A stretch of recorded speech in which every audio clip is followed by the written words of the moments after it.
एक बार की बात है, एक जंगल में एक लोमड़ रहता था और वो दिन भर इधर उधर से चुरा कर खाना खाता और दूसरे जानवरों के सामने बड़ी बड़ी गप्पे हाँकना उसे अच्छा लगता था। चोरी करने और झूठ बोलने में उसे कोई शर्म नहीं आता था। पूरे जंगल में ऐसा एक भी जानवर नहीं बचा था जिसे उस लोमड़ ने ठगा न हो। रोज की तरह लोमड़ खाना ढूंढने के लिए निकल पड़ता है और सोचने लगता है कि रोज रोज जंगल का खाना खाकर परेशान हो गया हूँ, क्यों ना कुछ मीठा खाया जाए, आज गन्ना खाने की इच्छा हो रही है। यह सोचकर लोमड़ गन्ना खाने निकल जाता है और कुछ दूर जाते ही उसे हरे भरे गन्ने के खेत दिख जाते हैं, जिसे देखकर लोमड़ बहुत खुश हो जाता है। जिसके बाद लोमड़ इधर उधर देखने लगता है कि वहाँ और कोई है तो नहीं। जिसके बाद लोमड़ गन्ने के खेत में घुसकर गन्ना खाने लगता है। खेत में हलचल देखकर दूर बैठे किसान ने दूसरे किसान को जोर से आवाज देकर कहा, अरे भाई वो देखो, तुम्हारे खेत में कोई घुस गया लगता है। यह सुनकर दूसरा किसान को सीधा उसी लोमड़ पर शक हो जाता है, क्योंकि वो लोमड़ पिछली बार भी बहुत सारा गन्ना खाकर भाग गया था। जिसके बाद किसान गुस्से में अपने खेत की ओर भागता है और गन्ने के खेत में घुसकर किसान उस लोमड़ को गन्ना खाते हुए देख लेता है, जिससे किसान बहुत ज्यादा गुस्सा हो जाता है और वो अपनी लाठी से लोमड़ की पिटाई करने लगता है। जिसके बाद लोमड़ जैसे तैसे कर किसान को रोककर कहता है कि मैं तो यहाँ पहली बार आया हूँ, मैं फिर इस खेत की ओर देखूंगा भी नहीं, मुझे छोड़ दीजिए। यह सुनकर किसान कहता है, मुझे उल्लू बनाना चाहता है, मैं तुझे आज नहीं छोड़ूंगा। यह कहकर किसान फिर से लोमड़ की पिटाई करने लगता है। जिसके बाद लोमड़ जैसे तैसे कर किसान से अपनी जान बचाकर भाग जाता है और एक जगह रुककर रोने लगता है और कहता है, कीड़े पड़े तेरे गन्ने को। यह सुनकर किसान लोमड़ को धमकी देकर पत्थरों से मारने लगता है, जिसे देखकर लोमड़ वहां से भागने लगता है। भागते भागते लोमड़ एक लकड़ी से टकरा जाता है और सीधा जाकर नीली घुले हुए पानी में गिर जाता है, जिससे लोमड़ का पूरा शरीर नीला हो जाता है। लोमड़ अपने आप को नीले रंग में रंगा देख परेशान हो जाता है और कहने लगता है कि अब ये क्या हो गया, एक मुसीबत से पीछा छूटा नहीं और एक नहीं मुसीबत आ गई। ये मेरा नीला रूप देखकर जंगल के सारे जीव मुझे भूत समझकर मार डालेंगे। जिसके बाद लोमड़ सोच में पड़ जाता है, लेकिन तभी उसे एक आइडिया आता है। जिसके बाद लोमड़ उसी नीले रूप से सारे जानवरों को उल्लू बनाने के लिए सोचता है, ताकि वो बाकी जानवरों पर अपना रोब झाड़ सके। जिसके बाद लोमड़ उसी नीले रूप में जंगल की ओर निकल पड़ता है। एक नीले रंग का अजीब प्राणी को जंगल की ओर आते देखकर जंगल के बाकी जानवर डर जाते हैं। जिसके बाद हाथी कहता है, वो क्या है, ये कैसा प्राणी है। जिसके बाद भालू कहता है, अरे हाँ, ऐसा नीला रंग का प्राणी तो हमने कभी नहीं देखा। जैसे जैसे लोमड़ पास आ रहा था वैसे वैसे जंगल के बाकी जानवर उसे देखकर कांपने लगे, लेकिन तभी बंदर हिम्मत करके लोमड़ से कहता है, ये नील प्राणी आप कौन है और कहां से आए हैं। यह सुनकर लोमड़ कहा, आज से इस जंगल का नया राजा मैं हूं। जिसे सुनकर हाथी कहता है, लेकिन आप कहां से आए हैं और आपका रंग नीला क्यों है। फिर भालू कहता है, आपके जैसे नीला प्राणी इससे पहले कभी नहीं देखा था। जिसे सुनकर लोमड़ हंसने लगता है।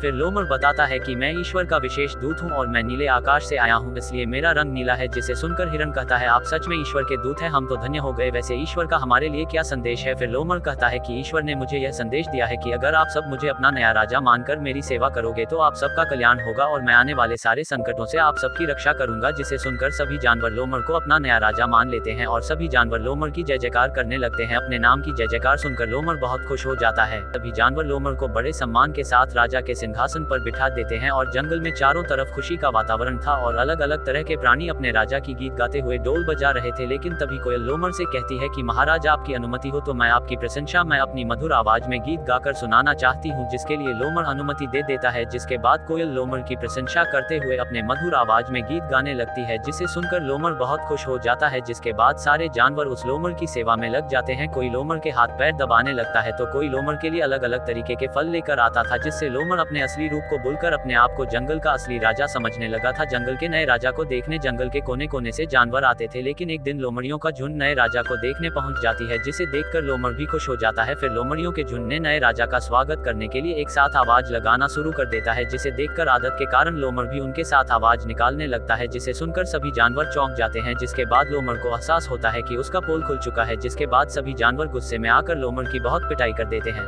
अगर वीडियो अच्छी लगी हो तो लाइक और चैनल को सब्सक्राइब कर दो यार, एक क्लिक ही तो करना है।